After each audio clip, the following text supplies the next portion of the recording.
à tous, merci beaucoup d'être présents. Et puis, de toute manière, on fera un replay pour ce dernier atelier de la bulle French Care qui va traiter de la biopsie liquide et des enjeux de biopsie liquide avec nos deux intervenants, le professeur Nicolas André, PUPH en oncopédiatrie à la PHM, et Frédéric Finat, directeur général d'ID Solutions Oncologie. Pour commencer, je vais poser une question parce que je pense que tout le monde n'est pas forcément à l'aise avec la notion. Qu'est-ce que la biopsie liquide ? Donc aujourd'hui, ce qu'on appelle une biopsie liquide, c'est le fait de mettre un diagnostic sur une maladie et de pouvoir suivre son évolution avec une analyse qui est faite sur un prélèvement de fluide du corps. Donc généralement, on l'oppose à la biopsie solide qui est en fait de prendre un bout de tissu. Donc ça présente là plusieurs avantages. Une biopsie tissulaire, ça demande un geste invasif, éventuellement une anesthésie générale, éventuellement une radiologie, un radiologue ou un chirurgien. Donc là, avec une simple prise de sang, on peut essayer de faire l'équivalent, donc quelque chose de beaucoup moins agressif. Et de votre côté, en tant qu'indus... Ça marche, ouais. Non, si je devais rajouter un petit peu, c'est un focus sur un liquide qui, du coup, est dans un système fermé, c'est le sang. Parce que, du coup, si on a des résultats, on peut les normaliser, d'une prise de sang à l'autre, on a toujours le même volume sanguin. Dans le sang, du coup, il y a pas mal d'informations. Des informations telles que, vous avez sûrement entendu parler des cellules tumorales circulantes. Là, ce n'est pas l'objet. C'est de dire, en fait, les informations, il y a des microvésicules, donc de l'information qui circule, ou les cellules qui meurent et qui, du coup, ont les débris qui sont empaquetés, éliminés. Puis ensuite, il y a l'ADN circulant.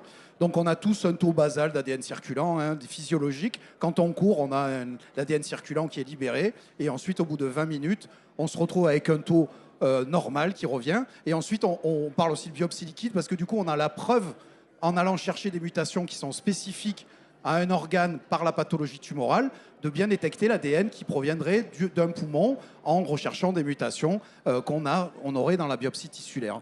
Voilà. Donc je dirais vraiment le focus sur le sang a un réel intérêt sur la normalisation.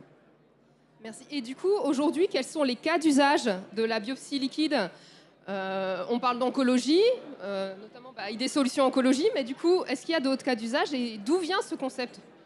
Alors, historiquement, on pourrait dire que les infectiologues, depuis toujours, font de la biopsie liquide puisqu'on fait des prélèvements de sang, des prélèvements d'urine pour identifier des germes, les mettre en culture, tester leur sensibilité aux antibiotiques. Donc, c'est un peu notre Graal maintenant en oncologie. Donc, historiquement, les infectiologues le font et le font toujours, alors avec des outils de plus en plus perfectionnés. Maintenant, c'est de la biologie moléculaire.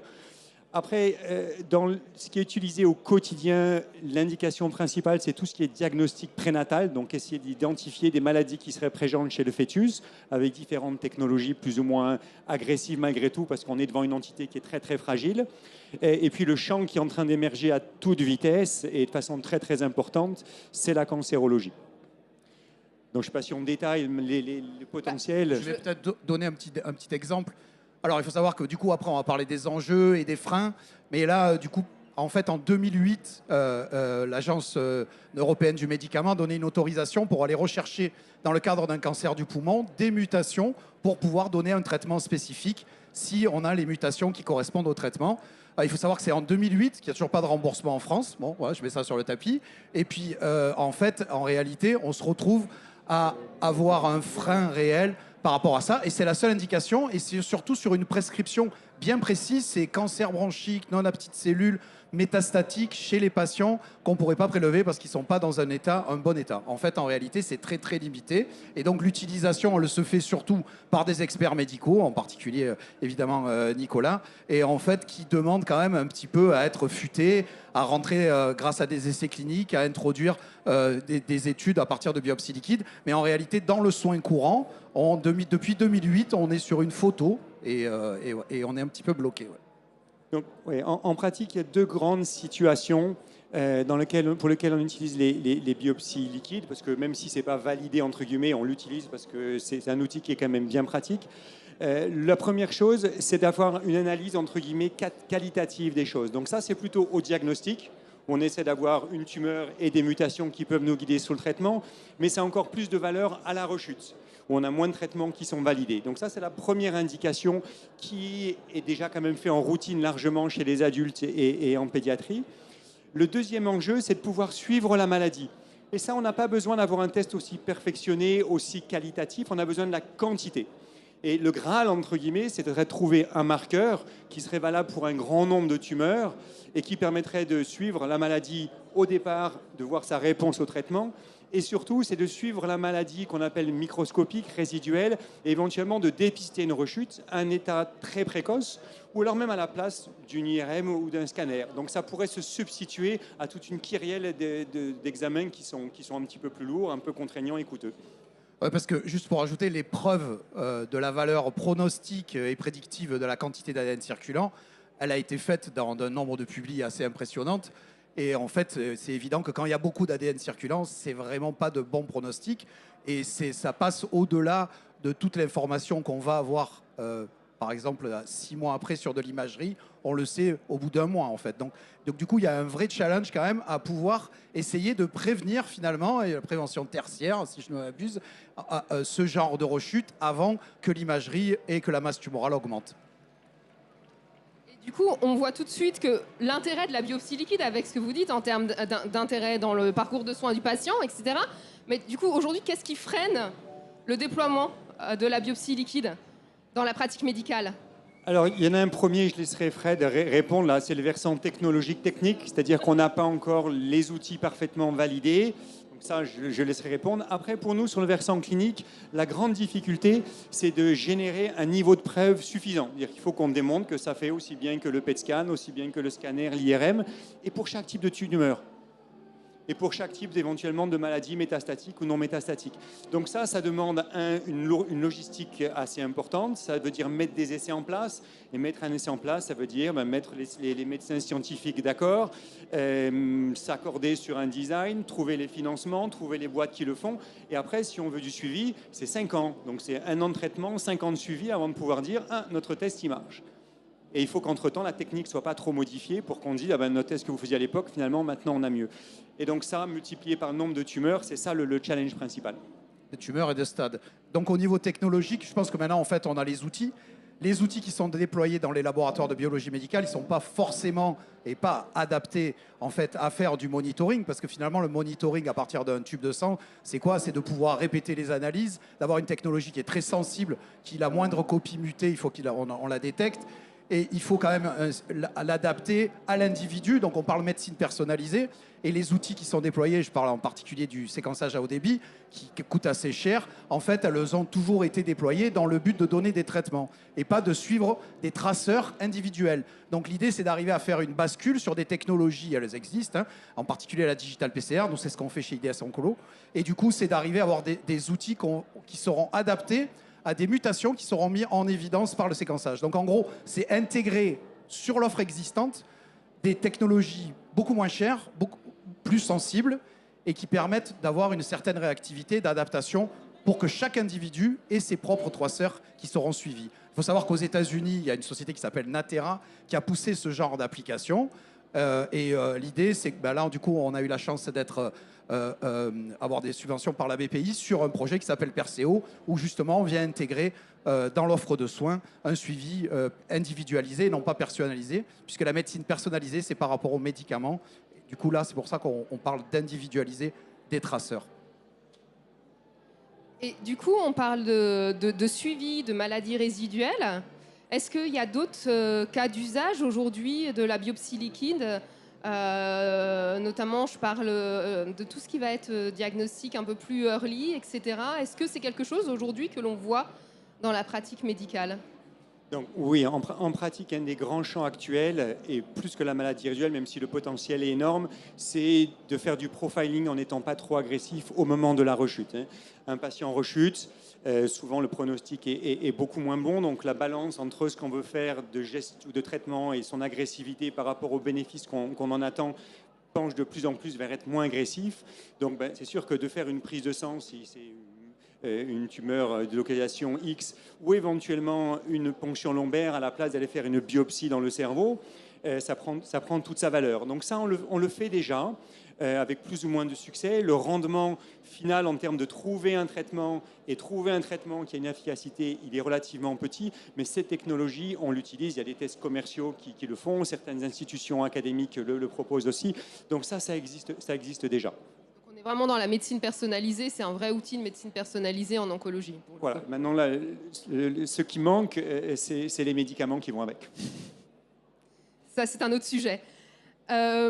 Et du coup, Frédéric, si on revient sur... on a parlé des freins, des enjeux, et si on parlait un peu de l'accès au marché.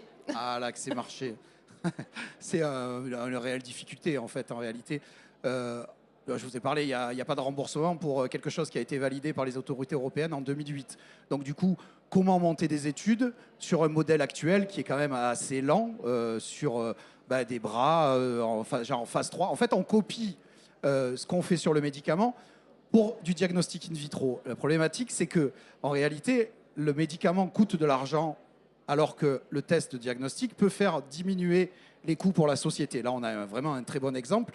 Donc, ça veut dire qu'il faudrait repenser les modèles, en fait, les protocoles d'études cliniques pour arriver à tester beaucoup plus de choses en même temps, en réalité. Par exemple, peut-être ne plus penser en pathologie par stade, hein, parce qu'on aura une prescription, du coup on attendra la suivante, il faudra attendre 5 ans, mais plutôt de réfléchir par stade, c'est-à-dire les stades précoces, des stades métastatiques, avec des études plutôt pan-tumeur, c'est-à-dire avec pas mal de pathologies qu'on va traiter, et puis certaines, peut-être qu'il y aura des échecs, mais on aura la chance sur d'autres pathologies, et on en est pratiquement persuadé d'avoir un réel impact. Voilà, il y a ce côté-là. Et ensuite, il y a une réelle difficulté qui est sur toute la réglementation sur le diagnostic in vitro. Bon, ça fait partie de la règle, il faut l'accepter.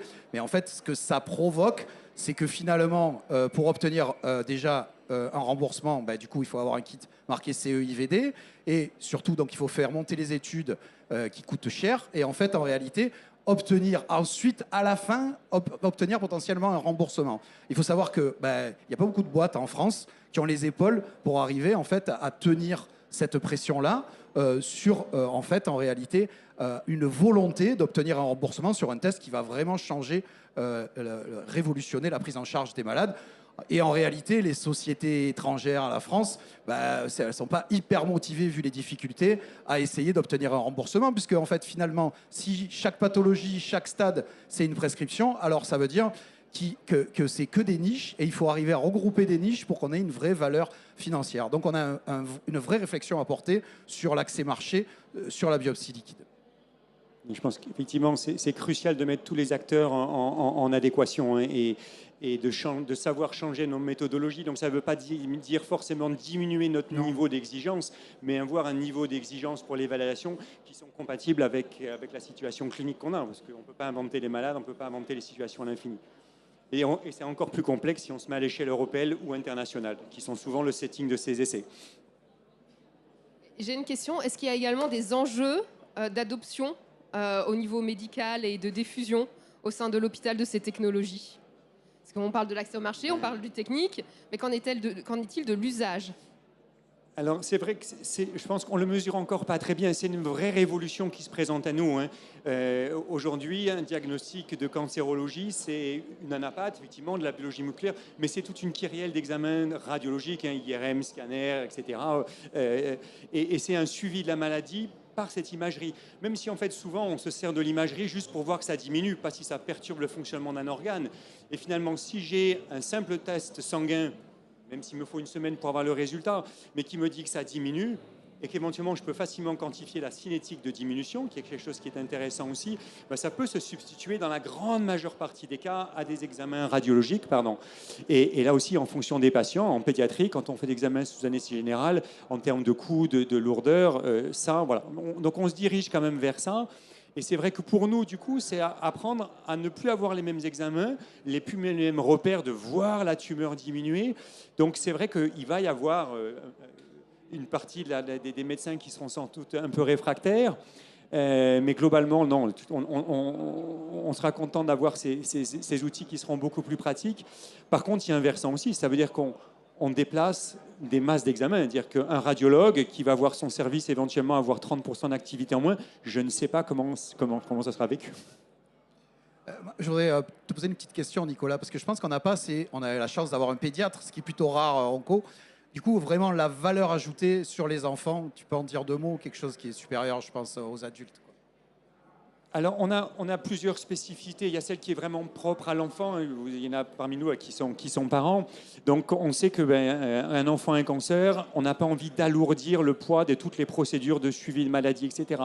Donc, pouvoir se dispenser d'une IRM sous anesthésie générale. Alors, c'est un mot, anesthésie générale, mais ça veut dire on vient le matin pour faire l'anesthésie, on reste jusque le soir, alors que quand on fait une IRM, vous et nous, on arrive, on s'en va. Ça veut dire aussi faire la consultation d'anesthésie générale entre quelques jours avant et un mois maximum, donc un deuxième aller-retour à l'hôpital, et puis on n'est pas bien le lendemain, etc. Donc c'est tout ça, mais multiplié par 20 IRM sur un parcours patient, plus les autres examens.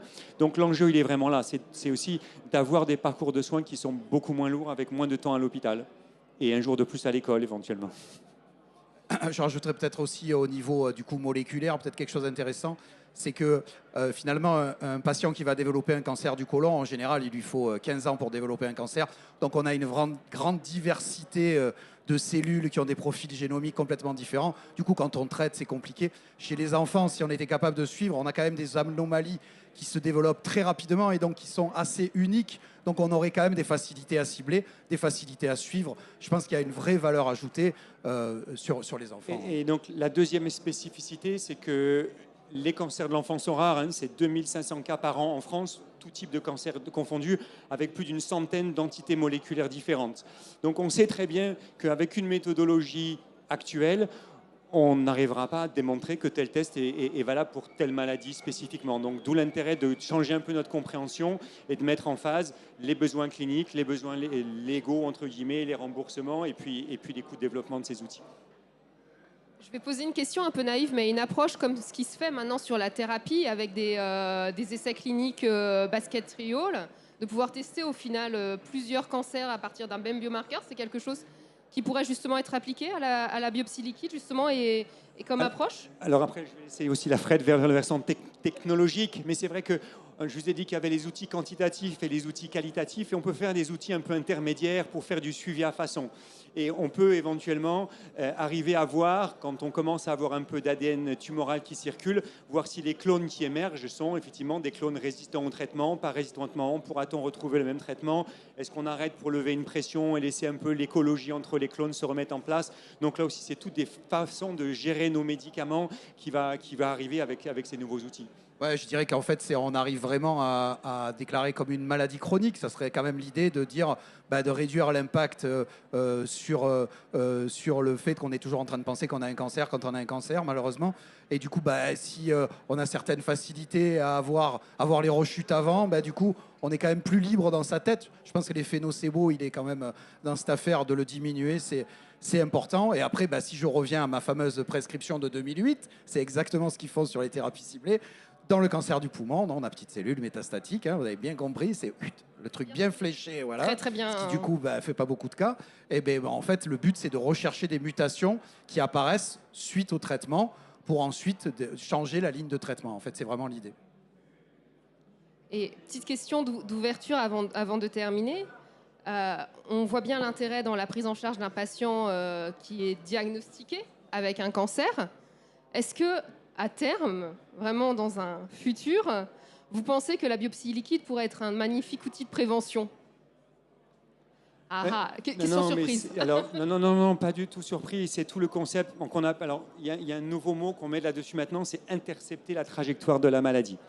Il y a des programmes là, français notamment basés sur justement les biopsies liquides pour intercepter, donc faire du diagnostic. Et c'est vrai que si on se remet dans le cadre du cancer du poumon, par exemple, mais ça pourrait être le cancer du sein, on pourrait remplacer la mammographie ou la radiothorax qu'on fait à la visite du travail avant un emploi ou chez les fumeurs par des biopsies liquides et qui sont de fait bien plus sensibles. On le sait, c'est des essais qui devraient donner des résultats favorables. Et donc le diagnostic précoce, on devrait pouvoir le faire bien avant ce qu'on fait avec nos outils actuels. Après, l'enjeu, c'est est-ce que ce diagnostic plus précoce va se traduire en un pronostic effectivement meilleur? Donc ça sera une autre question. Mais les outils sont là, les essais commencent à se mettre en place pour montrer qu'on peut faire de la prévention secondaire et éventuellement même de la prévention avec une rechute plus précoce.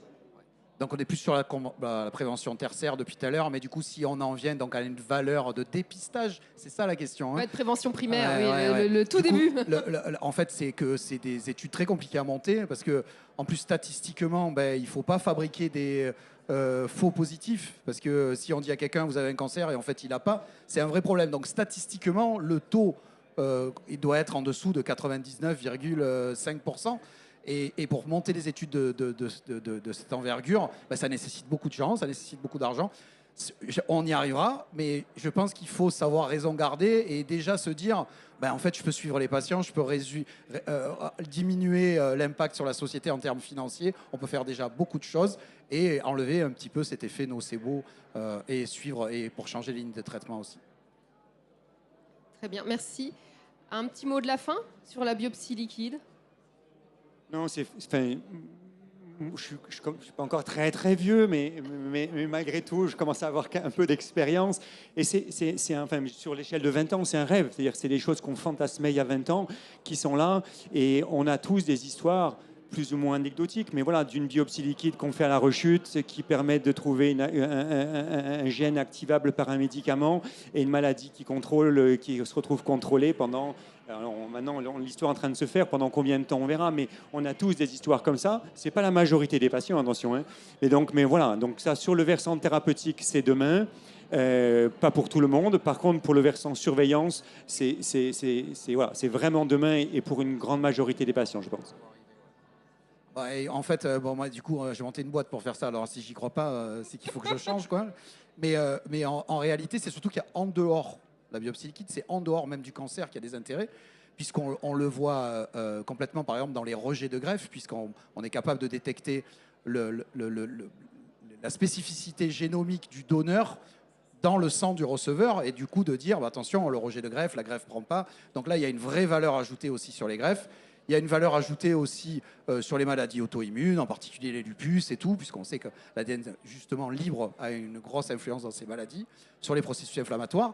Et je dirais qu'en plus, au-delà même de tout ça, et ça c'est vraiment des choses qui me passionnent, c'est pour ceux qui aiment lire la littérature scientifique, c'est aller voir les publications sur le sport de haut niveau, parce que là du coup on pourrait prédire en fait en réalité les accidents du surentraînement, parce qu'on pourrait détecter des signatures épigénétiques par organe. Maintenant, ça se fait. Hein. Il suffit on pourrait voir un muscle, de l'ADN du muscle qui circule, alors qu'on a un entraînement qui est très élevé. Bah, du coup, on pourrait décider de diminuer le niveau d'entraînement pour essayer un petit peu d'éviter les accidents. Et puis, quand on sait, par exemple, dans un club de foot, combien ça peut coûter de sortir un joueur du terrain, bah, il faut que les informations ne soient plus que probantes. Donc, au-delà du cancer, déjà, il y a quand même beaucoup d'opportunités sur pas mal de maladies, quoi. On est vraiment au début du champ des possibles. Ouais. Bah, merci à tous les deux pour cette... voilà, c'est ce que j'allais dire. Est-ce qu'il y a des questions?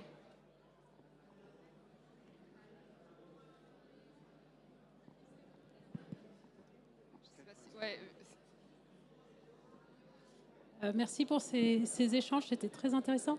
J'avais une question par rapport aux typologies de patients. Je voulais savoir si, en fonction de l'âge, je pense notamment aux enfants, cette approche est aussi abordable en fait. Est-ce qu'il y a des difficultés technologiques qu'il peut y avoir par rapport à l'âge des patients, très jeunes ou justement très vieux?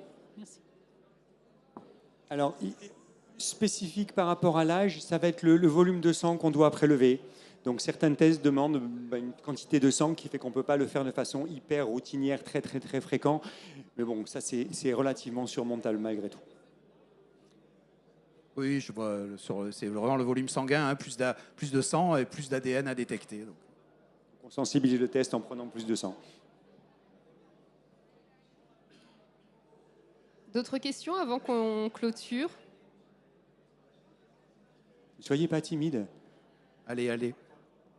Vous avez un clinicien pour une fois sur une bulle French Care, c'est quand même à noter. Je tiens à le préciser. Merci d'ailleurs merci à tous les deux pour le... Et ils viennent de Marseille. Ouais. Et c'est loin. Hein.